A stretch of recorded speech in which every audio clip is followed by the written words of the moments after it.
सुखदेव जी कहते राजन परीक्षित श्रवण करो। जब युधिष्ठिर ने कहा कि माँ तूने छुपा करके मुझसे गलत किया है, आज मैं श्राप देता हूँ हर स्त्री को कि उसके पेट में कोई भी बात रहेगी नहीं, कितनी सी बड़ी राज की बात हो वो भी राज स्त्री की पेट मुख से निकल जाए। युधिष्ठिर का श्राप लगा है, इसीलिए किसी स्त्री के पेट में कोई बात बचती नहीं है। आज सारी द्वारिकापुरी में ये बात फैल गई कि कन्हैया ने प्रसेन को मार दिया है और मणि को छीन लिया। धीरे धीरे ये बात कन्हैया के राज्यसभा जिनका भाई कृष्ण द्वारकाधीश हो और उनकी बहनें टूटे मकान में रहती है। बताओ फटे पुराने कपड़े पहनते हैं। आज कंजूस में बड़ी दशा खराब है। अपना दो गाड़ी ले लेंगे, दो प्लॉट, दो मकान, और अगर कन्या पे कहीं गरीबी आ गई मेरे भाई बहन तो उसे दान नहीं करेंगे बल्कि उसे बुलाना छोड़ देंगे।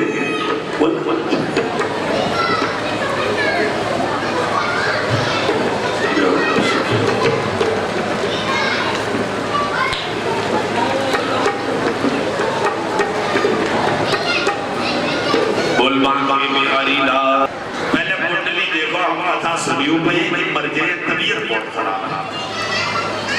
कुंडली में उनके दान की रेखा नहीं थी।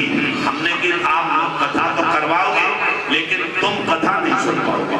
कहते मरेंगे तो नहीं मरेंगे। देखो सत्य घटना बता रहा हूँ। मैंने कहा मरोगे नहीं, ये मेरी गारंटी है कथा, लेकिन कथा नहीं सुन पाओगे। तो ताली बजाई ठाकुर की, पंडित जी हमें लग रही कुछ ज्यादा ही बोल रहे। जब मरे आए और हम बैठ गए तो कथा कैसे नहीं सुन पाएंगे। हमने की कुंडली कल लगे आप कथा खाओ, मरने को ठेका सुनाओ, कथा सुनने को आओ। तो हमने की लाभ लिख रहे तुम मरे हो, मौत लिखी नहीं, मौत अभी 60 साल और 55 साल का। अब आप बड़े सुंदर कपड़ा पहन के आए, बड़ी कथा थी और दोनों लोगों ने घाटी जोड़ी और पूजन हुआ। जैसे ही कथा शुरू हुई सोई उनको लड़का 5 पैर वाली राइफल लाओ और बाने एकदम इधर उधर करके खुशी में एक फायर, और जैसे ही फायर करी है तो इतनी जोर में आवाज भरी कि उनके कान की पर्दा बंद हो गई। अब तो मुझसे कछो खाओ, नहीं डॉक्टर आए, ध्यान देना, डॉक्टर आए, दवा हुई, अलीगढ़ गए, चारों ओर पैसा वाले थे और रात में दवा हुई, सवेरे कथा सुनी न पाए, कथा पूरी हुई। जब कथा पूरी हो गई, जैसे ही परीक्षित पहुंच हुआ, पंडित जी ने हाथ जोड़े कि भैया कथा राम और हमारी नाम। जैसे ही ब्राह्मण देवता उतरे तैसे ही उनको बानोई आओ और बाने रिवाल्वर लेके 5-6 फेर करे और वह फेर की आवाज सुन की पर्दा खुल गई। लेकिन कथा उनके भाग्य में लिखी तो हुए है वही जो नाम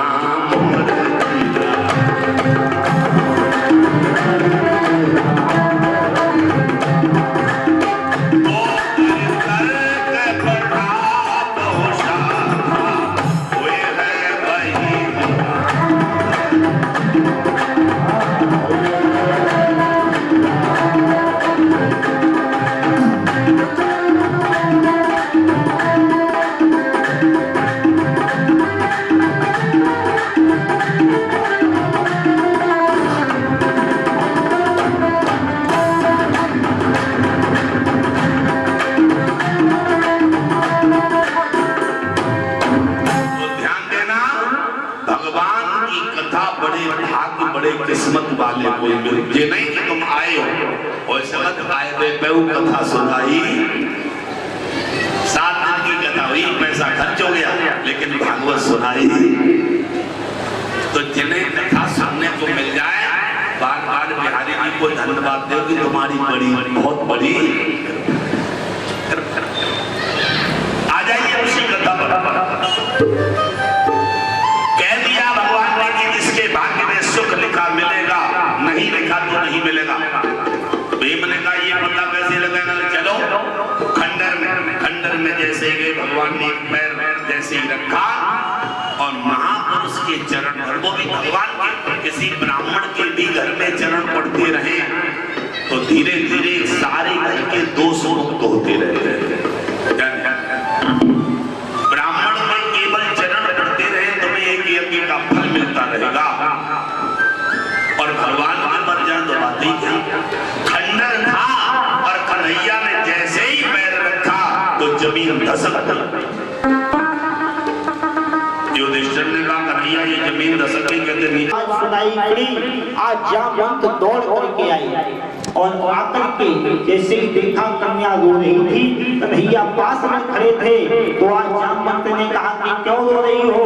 तो आज कहा कन्या ने कि ये पता नहीं कौन है, ये मुझसे मेरी मणि मांग रही है। तो आज कन्हैया ने कहा कि आप कोई नीचराज, आप मुझे ये मणि दे दें, इसके बदले जितना चाहे रह दें और ये मणि मुझे चाहिए। आज जामवंत ने कहा कि मणि ऐसे हम नहीं देंगे, अगर मणि चाहिए है तो मुझसे युद्ध करना पड़ेगा, अगर युद्ध में जीत जाओ तो मणि आज मेरे भाई बहन जामवंत ने युद्ध जैसे प्रारंभ हुआ है। मेरे भाई बहन सुखदेव जी कहते हैं कि आज समझ में नहीं आ रहा महाराज कि जामवंत ने भगवान कन्हैया से युद्ध किया कि पहचान नहीं पाए। जामवंत तो जब राम बने थे, कन्हैया जब राम बने थे तो जामवंत तो साथ रहे, पहचान नहीं हुई क्या? कहते पहचान तो हुई थी, मगर मेरे भाई बहन राम ने बलिदान दिया था जामवंत को। जिस समय लंका का युद्ध जीत करके जामवंत अयोध्या में आए, सबको भगवान ने कुछ ना कुछ भेंट दी, सबको कुछ ना कुछ बलिदान दे रहे थे। तो जामवंत जी महाराज से कहा कि तुम भी कुछ बलिदान मांग लो। तो जामवंत ने कहा कि प्रभु हम ये चाहते हैं आप सिंहासन से थोड़ा नीचे उतर आओ। क्यों? जामवंत ने कहा कि इसलिए प्रभु हम आपसे युद्ध करना चाहते हैं। लंका में जब युद्ध हो रहा था सब हनुमान लड़े, लक्ष्मण लड़े, सब लड़े, मगर हम लड़े ही नहीं, हमने जान ही नहीं पाया मेरे अंदर बल कितना है। तो हम आपसे दो हाथ युद्ध लड़ना चाहते हैं। भगवान ने कहा कि हे जामवंत हम तुमसे युद्ध करना नहीं चाहते, इस समय मैं मर्यादित हूँ, मैं युद्ध नहीं करूँगा, मगर हाँ जामवंत तुम्हारी इच्छा है, अगर युद्ध करने की तुम्हारी इच्छा है तो जाओ, द्वापर में मैं कन्हैया बनूंगा तो जाओ, मैं तुमसे युद्ध करूंगा। आज वही जामवंत हैं और कन्हैया जामवंत की इच्छा को पूरा करने के लिए आए हैं। आज युद्ध प्रारंभ हुआ मेरे भाई बहन, आज जामवंत जी और कन्हैया का युद्ध प्रारंभ हुआ है। बोल भक्तवत्सल भगवान की जय। आइए सभी भक्त महाराज जी का खड़े होकर के आशीर्वाद प्राप्त करें। पूज्य महाराज जी का आगमन हो चुका है। बोल भक्तवत्सल भगवान की जय। इससे आगे की कथा पूज्य गुरुदेव भगवान के मुखारबिंद से श्रवण करें और अपने जीवन को धन्य बनाएं।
कहने लगे, राजन जिस दिन से भगवान ने कृपा करी उसी दिन से तुझे कथा मिली है, और जिस दिन से तूने कथा में चरण रखा है, कथा में मन, कथा में ध्यान लगाया है, उसी दिन से तुम्हारा उद्धार।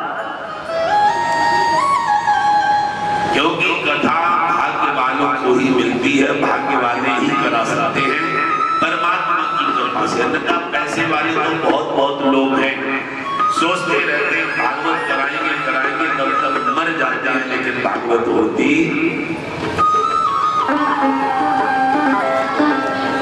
भागवत पैसे से नहीं, भागवत परिवार से नहीं, भागवत केवल भगवान की कृपा से हम सब पर बड़ा अनुग्रह ईश्वर का है, जो भगवान की ऐसी कृपा बनी हम कथा में विराजमान।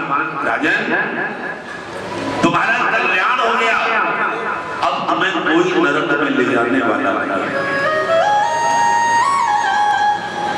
मरणो मरांते यदा तत् शांति यज्ञ शुभ हो, चाहे मरने के बाद हमारा शांति हवन हो न हो, मरने के बाद तुम्हारे फूल गंगा जी में जाए न जाए, लेकिन परीक्षित तुम्हारा कल्याण जरूर।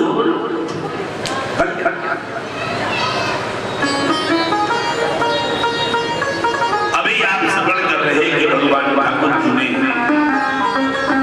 रुक्मिणी का पानी ग्रहण किया। रुक्मिणी से महाराज प्रद्युम्न कामदेव के अवतार प्रकट हुए। प्रद्युम्न ने संबरासुर का वध करके रति के साथ विवाह किया। भगवान कृष्ण ने सत्राजित की कन्या सत्यभामा और जामवंत की कन्या जामवती के साथ पाणी ग्रहण किया। ये तीनों जामवती, सत्यभामा और रुक्मिणी, ये तीनों साक्षात देवी हैं। रुक्मिणी लक्ष्मी का अवतार है, सत्यभामा ब्रह्माणी का अवतार है, और जामवती पार्वती मैया का अवतार है। बोल पार्वती मैया। भगवान कृष्ण अनादि अनंत है, विष्णु का अवतार नहीं है कृष्ण। विष्णु जैसे हजारों विष्णु के बराबर कृष्ण का। और आज कृष्ण की शरण में उमा, रमा, ब्रह्माणी तीनों देवियां आकर दासी बनकर भगवान की शरण में आई है। इसलिए बांके बिहारी तो बांके बिहारी है,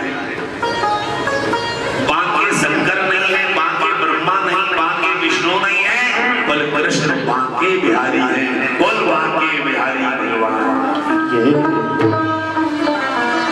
तीन देवियां उनकी शरण में आ जाती। तीन देवियों ने जहां बंधन किया है, उमा, रमा, ब्रह्माणी यद से विभावी सर्वदा। तीन देवियां जहां भगवान की शरण में आकर के सेवा में लग जाती हैं, ऐसे कृष्ण बांके बिहारी हैं।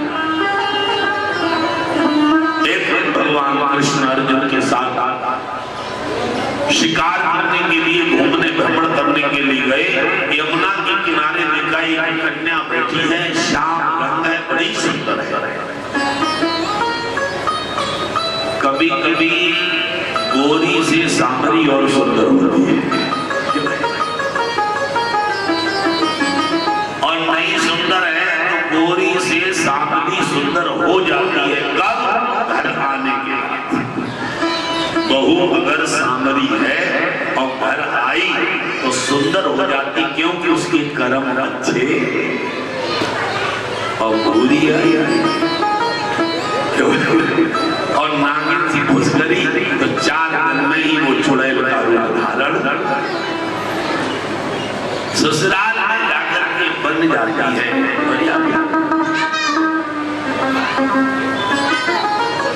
कालिंदी मैया का दर्शन किया, आंख से आंसू निकल रहे थे। भगवान कृष्ण तो भीतर तक ही जानते हैं, भीतर क्या है। जाकर के कहा, पूछ के आओ ये क्या है, क्यों रो रही है, ये अकेली बैठी कौन है? अर्जुन ने कहा कि देवी तू कौन है?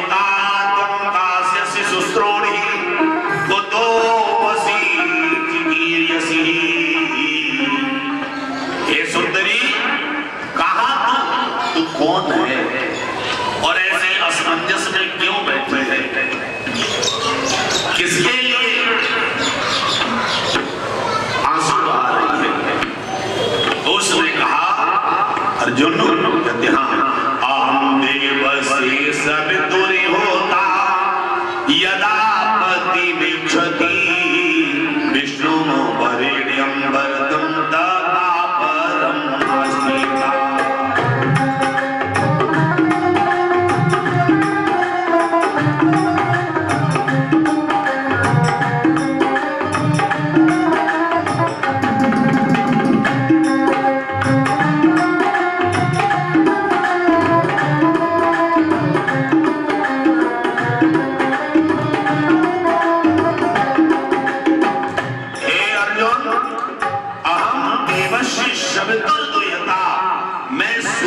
सूर्य की पुत्री, मेरा नाम कालिंदी है। मैंने यहाँ से एक बार एक बालक निकलते जा रहा था, उसके चरण छू लिए और चरण छू करके ही स्पर्श करते ही हमें उससे प्रेम हो गया। और मैंने उसी दिन संकल्प लिया कि मैंने अपना पति, वो कौन थे, वसुदेव के सिर पर जाते हुए कृष्ण केवल कृष्ण कन्हैया लाल कहते यहाँ से निकले तो कालिंदी यमुना कहती है कि मैं यमुना के रूप में गई, चरण बंधन उन्होंने झुलाया तो मैंने उन्हें पति के रूप में मान लिया। बहुत सारे लड़के मेरे लिए देखे गए, लेकिन बरहूं तो सिर्फ कृष्ण को, अन्यथा किसी के साथ विवाह। कहने लगे अगर भगवान तुझे ना मिले तो, कहने लगे तो मर जाएंगे, प्राण दे देंगे, नया जन्म लेकर के उन्हें प्राप्त करेगा, कभी न कभी तो मिलेगा, कभी तो। और क्या बोली कालिंदी कि ब्रज कुंज में आप बसे हो प्रभु, घट घट में वास किए हो प्रभु, ब्रज कुंज में आप बसे हो प्रभु, घट घट में वास किए हो प्रभु, तुम्हें ढूंढ ही लेंगे कभी न कभी, तुम्हें ढूंढ ही लेंगे कभी, तुम्हें ढूंढ ही लेंगे कभी,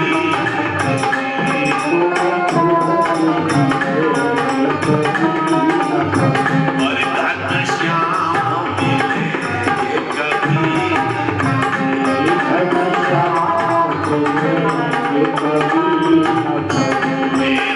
श्याम मिलेंगे कभी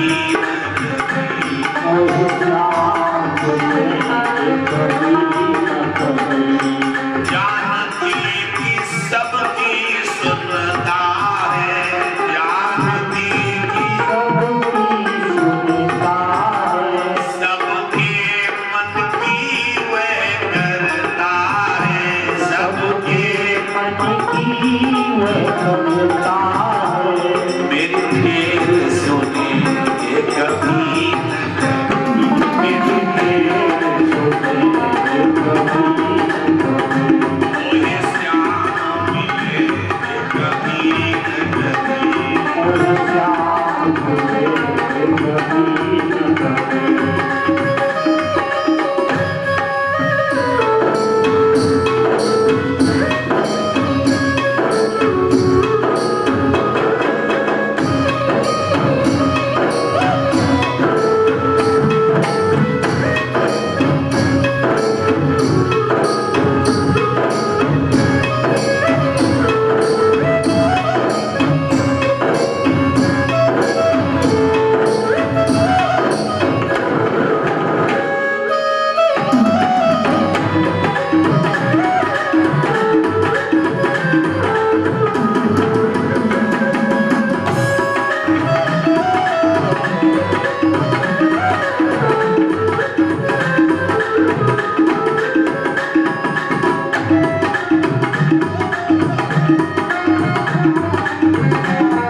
कह दिया कि अगर कहीं दुनिया में है तो कभी ढूंढने से ढूंढती रहेगी, जन्म में नहीं मिलेंगे तो अगले अगले, अगर एक ही को ढूंढती रहेंगे तो कभी न कभी तो उसका मिलन हो ही।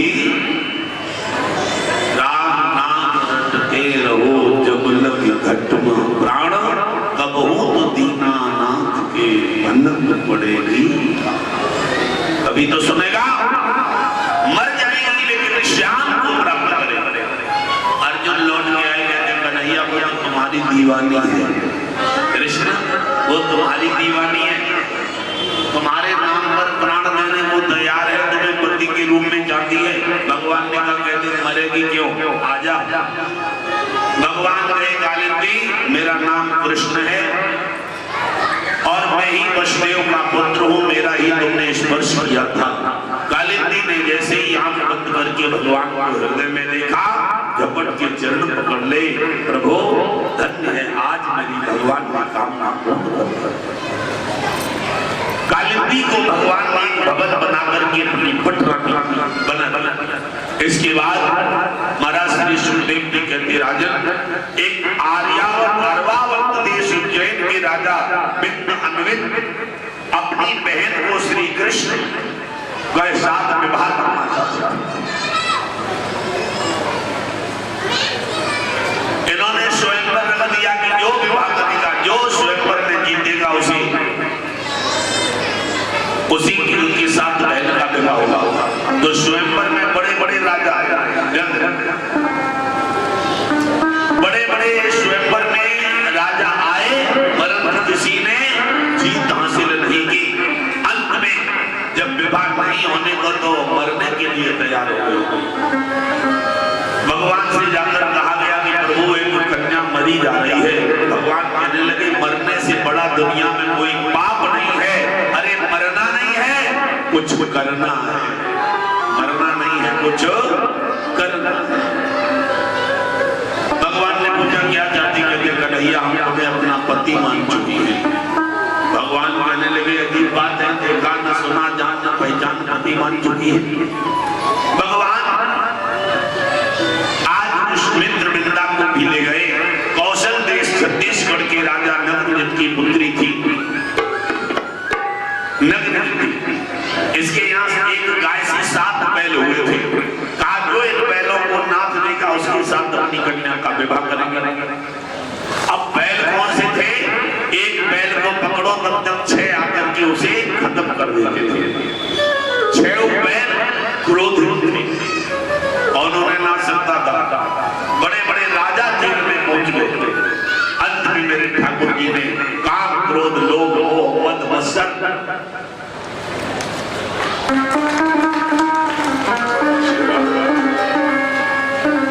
भगवान ने अंत में बड़े बड़े श्रद्धा से अक्षय को नाथ करके और नग्न तिथि के साथ विवाह किया।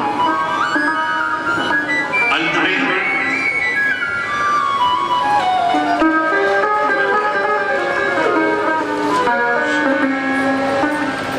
बोलिए के बिहारी लाल। भगवान ने नग्न नीति के साथ सत्या के साथ इसके बाद भद्रा कैके देश में उत्पन्न हुई दृष्टकेतु की पुत्री थी। भगवान ने भद्रा के साथ विवाह किया। मध्य देश के राजा बृहस्पति की पुत्री लक्ष्मणा के साथ भगवान ने विवाह किया। इस प्रकार से वैष्णवी जानो बनती सत्या भद्रा च लक्ष्मणा कालिंदी मित्र वृंदा चेतिष्ठो वट महाश्री।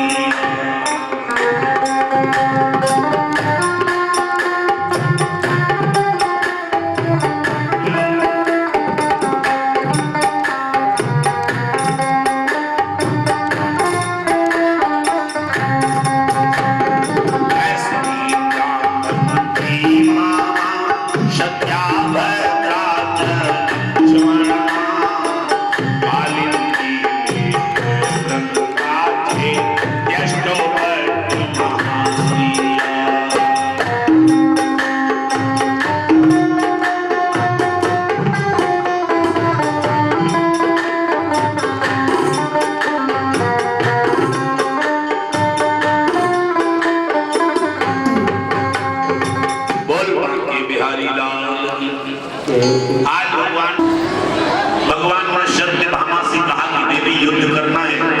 जब देखा सामने भौमासुर है, नगर में चारों ओर देखा है झाड़ियां हैं, झाड़ियां के बाद बांस की बाउंड्री बनी है, बाउंड्री के बाद जल है, जल के बाद रक्त है, रक्त के बाद मलमूत्र है और मलमूत्र के बाद भौमासुर बैठा है अंदर।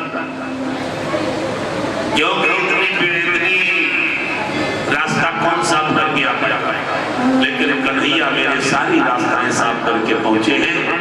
पहले भगवान ने झाड़ियों को काटा, उसके बाद बाउंड्री को तोड़ा, उसके बाद बांस की बैरिकेडिंग तोड़ी, उसके बाद रक्त और मांस को पार किया, मलमूत्र में जाकर के भौमासुर पर जाकर आक्रमण कर नरकासुर।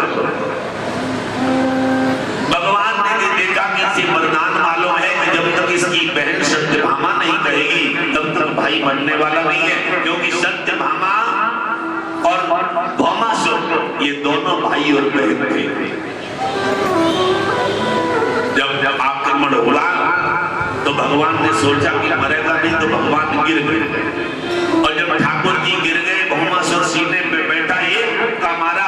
भगवान लीला पुरुषोत्तम है, नाक से मुंह से रक्त पवन किया और अंत में इशारा किया कि सत्यभामा एक तरफ पति है एक तरफ भाई है, आज तेरी परीक्षा है, तो भाई की लाज रखेगी या पति की। अब बेचारी कभी भाई की तरफ देखती कभी पति की तरफ फंस गई। जब फंस गई देवी क्या करे, तब तक भगवान ने आंखें टेढ़ी मेढ़ी की और कहा सत्यभामा अब भाई के साथ रहो, अपने सिंदूर को मिटा दो, क्योंकि पति तुम्हारा चाहता है। इतना कहा ही था, उसी समय सत्यभामा ने कहा कि जो खत्म सुहाग करे मोहन वह नहीं ये भाईचारा है, और सुहाग की रक्षा करते हो मारो भाई हत्यारा है।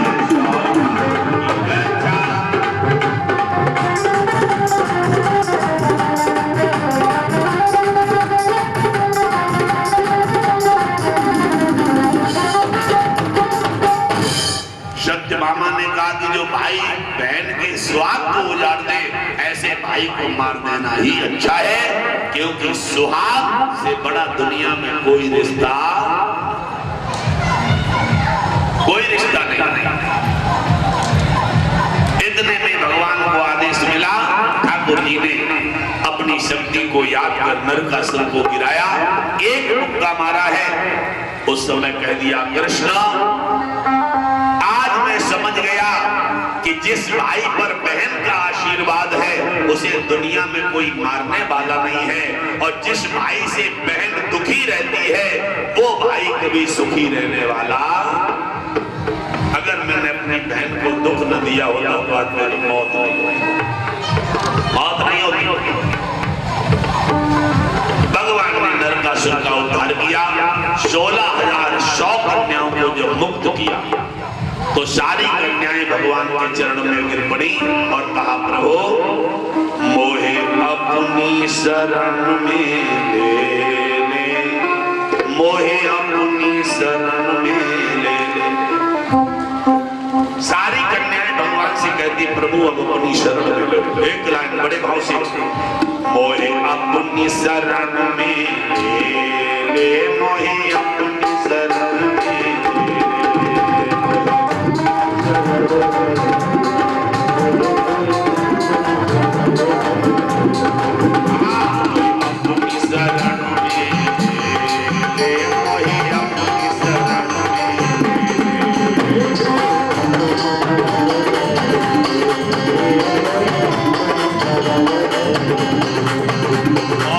हारे के साथी में हारी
शरण में जाऊंगा।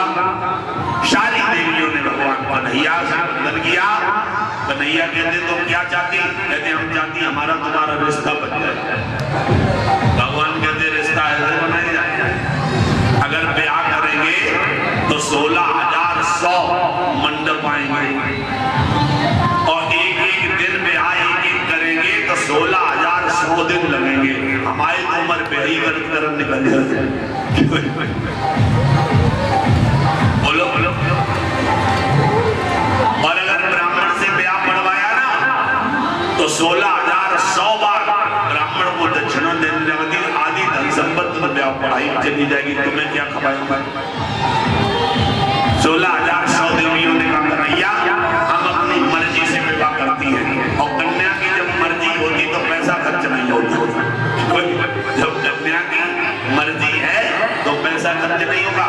कहते कैसे करोगी? भगवान को खड़ा किया 16,100 उन कन्याओं ने घर का दीपक जलाया और कहा कन्हैया आज से हम तुम्हें अपना पति मान रही हैं। और शादी एक मंत्र में हो गई। कौन सा मंत्र पढ़ा मालूम? सबने मंत्र पढ़ा और कहा इसी मंत्र में हम तुम्हारी दुल्हन और तुम हमारे दूल्हा। वो कौन सा मंत्र है? तो कृष्ण को खड़ा करके मंत्र बोला है कि तुम हो एक अगोचर सबके प्राणपति, सबके प्राणपति, जिस विधि मिलो दया में, जिस विधि मिलो कृपा में, मैं तुमसे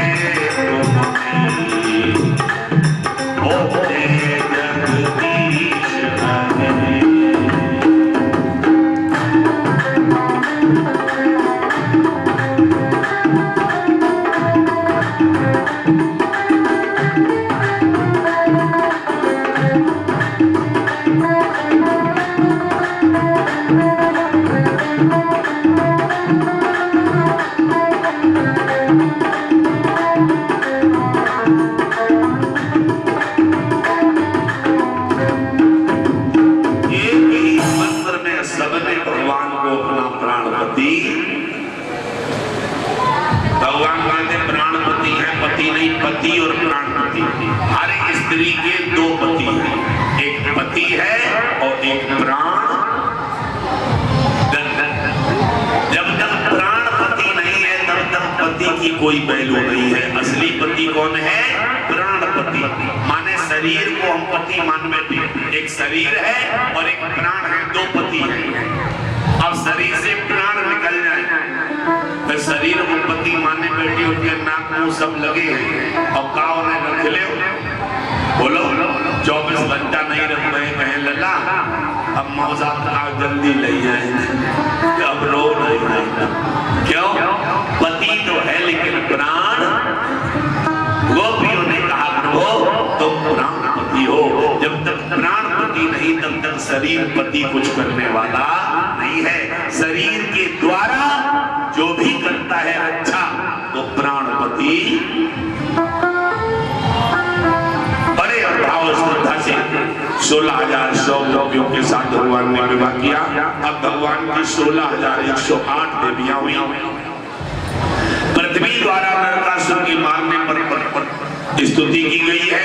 नमस्ते देव देवेश शंख चक्र गदाधरा भक्ति जो रूपाय परमात्मन नमोस्तुते नमो भगवते तुभ्यं वासुदेवाय विष्णुवे पुरुषाय वीराय पूर्णबोधाय ते नमः। बोल भक्तवत्सल भगवान की। अंत में भगवान ने रति और कामदेव का जब विवाह हो गया तो वहां अनिरुद्ध प्रकट हुए हैं मन के स्वामी। अनिरुद्ध का विवाह बाणासुर की कन्या उषा के साथ किया। तब भगवान ने भगवती की आराधना की है और योग के द्वारा सारी देवियों को प्रसाद वितरण किया गया है और योग के द्वारा भगवान ने सारी देवियों की यहाँ संतान प्रकट की है। बोल बांके बिहारी लाल की। भगवान भोगी नहीं है योगी है। सुखदेव जी कहते हैं वही पर वृंदावन का विवाह जब रति के साथ हुआ महाराज सुखदेव जी कहते कि राजन वही पर भोजकट निवासी रुक्मी की पुत्री रुकुमवती से हुआ। रुक्मी अंदर से तो द्वेष मानता था लोग लज्जावश दहेज भी दिया पर बाद में पौत्री रोचना के साथ वृंदावन का विवाह हुआ और इसी विवाह में आज रुक्मी का भगवान ने रुक्मी का उद्धार किया जो रुक्मिणी का भाई था। अंत में महाराज श्री सुखदेव जी कहते राजन धीरे धीरे भगवान की लीला आगे बढ़ती गई। एक बार द्वारका में सबके साथ भगवान खेलने के लिए एक दो पवनम राजन जग्यो मरयुद्ध कुमार का विरत शाम व्रत में चारों भानु गदाधर।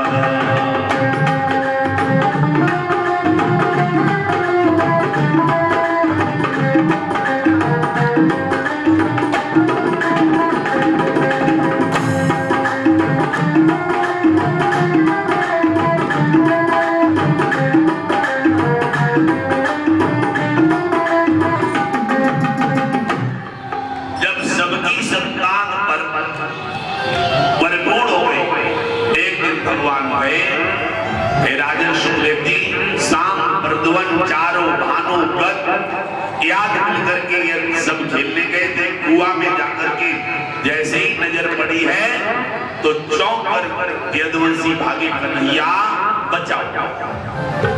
भगवान ने कहा क्या हुआ? पहले कन्हैया इसमें कोई बहुत बड़ा जीव जंतु पड़ा है। भगवान कन्हैया उस कुआं में गए और जैसे ही कुआं में गए तो देखा कि पहाड़ के समान एक गिरगिट पड़ा था। ठाकुर जी ने जैसे ही चरण बढ़ाया और भगवान के स्पर्श से वह सुंदर राजा का रूप रख करके प्रकट होता है। बोल बाल कृष्ण लाल गिरगिट राजा बन गया। भगवान ने कहा भाई तो यहाँ कुआं में क्यों पड़ा? क्या कारण है? तो उसने तू कौन है? कहते प्रभु आप हमें जानते नहीं? कहते नहीं। कहते तो दान दाताओं की आपके यहाँ लिस्ट है उसे उठा करके देखो तो सबसे पहले लाइन में मेरा नाम मिलेगा। मेरा नाम राजा नृग है। कहते तेरा नाम क्यों सबसे पहले लिस्ट में? कहते मैंने रोज एक गाय दान की है और वो भी सोने के सींग बना करके। कहते फिर गिरगिट क्यों हुआ? कहते मैं रोज एक गाय दान करता था। एक दिन गाय दान गौशाला में आ गई। सुबह मैंने कोई गाय दूसरे ब्राह्मण को दान कर दी। जब वो लेकर के चला तो उस ब्राह्मण ने कहा चलो राजा से मेरी गाय है। वो कहता मेरी गाय है। अब एक ब्राह्मण कहता राजा तुमने मुझे दी, एक कहता पहले मुझे देते हो और रात में नौकरों से खुलवा लेते हो और दूसरे को दान कर देते हो। राजा ने कहा कि गाय के बदले में कितना भी धन ले ले भाई, गाय को छोड़ दो। लेकिन ब्राह्मण नहीं माना, उसको क्रोध आ गया और उसने कहा जा दिया दान वापस किया, करनी का फल पाओ और एक जन्म तुम द्वारका में रब गिरगिट बन जाओ प्रभु, रब गिरगिट बन जाओ।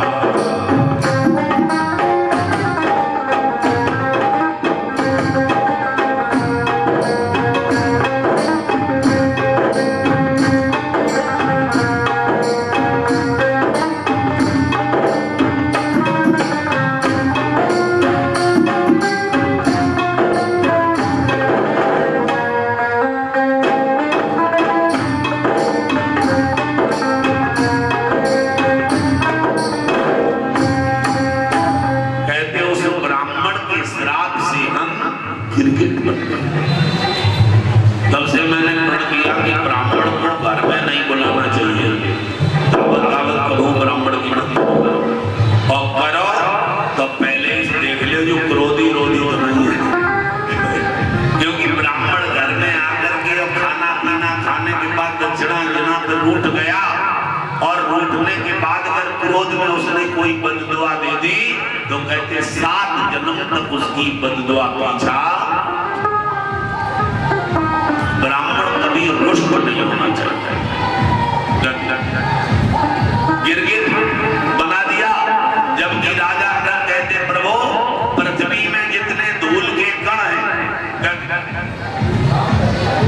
कह दिया कि पृथ्वी में जितने धूल के कण हैं, आकाश में जितने तारे हैं, स्त्री के सर में जितने बाल हैं, उतनी गाय हमने दान करी है। उतनी गाय जितने धूल के कण, आकाश के तारे, इतनी गैया हमने दान करी है। लेकिन एक ब्राह्मण नष्ट हो गया तो हमें गिरगिट बनना। महाराज अब हम बहुत सोच समझ के दान भी देंगे। सुपात्र अगर कोई मिल जाए तो क्रोध नहीं आता है और जो दुआ देता है वो बददुआ भी देता है। जिसकी दुआ काम करती है उसकी बददुआ भी काम करती है और जिसकी दुआ काम नहीं करती उसकी बददुआ काम।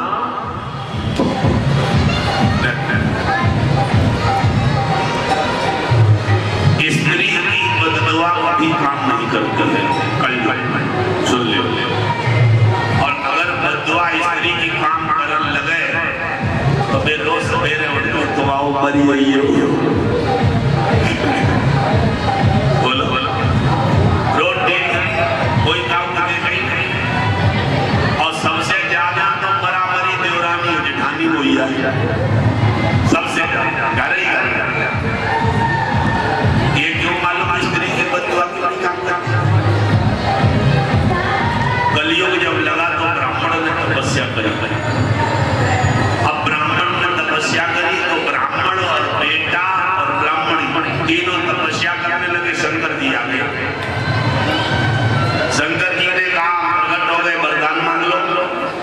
तो ब्राह्मण ने कहा महाराज पहले हमारी देवी जी को दे दे। देवी जी ने नहीं दे दो। चल गए नहीं ये मालकिन घर की इन्हें अब बता जा मैं गलतों का ये घर की मालकिन इन्हें वरदान दे दे। इतने पे ही देवी जी को गुस्सा आएगा। हालांकि भाई शंकर जी के सामने बदनामी करते हो, जाओ आपको वरदान दे जो हमारा आदमी कुत्ता हो जाए। कह दिया हमारा आदमी कुत्ता हो जाए तो बस अब वरदान तो वरदान। शंकर जी ने कह दिया जाओ तुमने कही पूरी तुम्हारा आदमी कुत्ता। लेकिन कुत्ता होने से पहले ब्राह्मण से बात मुंह मांग ले हो। मान लो महाराज कुत्ता हो जाए तो जब कुतिया हो जाए अब वे कुत्ता हो गए, वे कुत्ती हो गई। तब बेटे से कहा बेटा अब तुम वरदान मांगो। बेटा ने कहा प्रभु दोगे? कहते हाँ। कहते हमें कुछ नहीं चाहिए, हमारे मम्मी पापा जैसे हैं तैसे ही हो जाए। तो पूरी तपस्या तीनों की खत्म हो गई और बनारा वहां का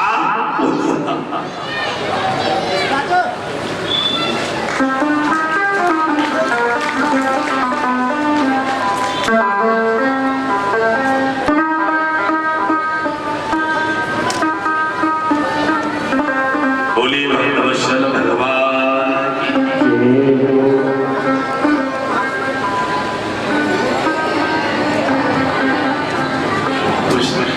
बोल बोल के बिहारी लाल की।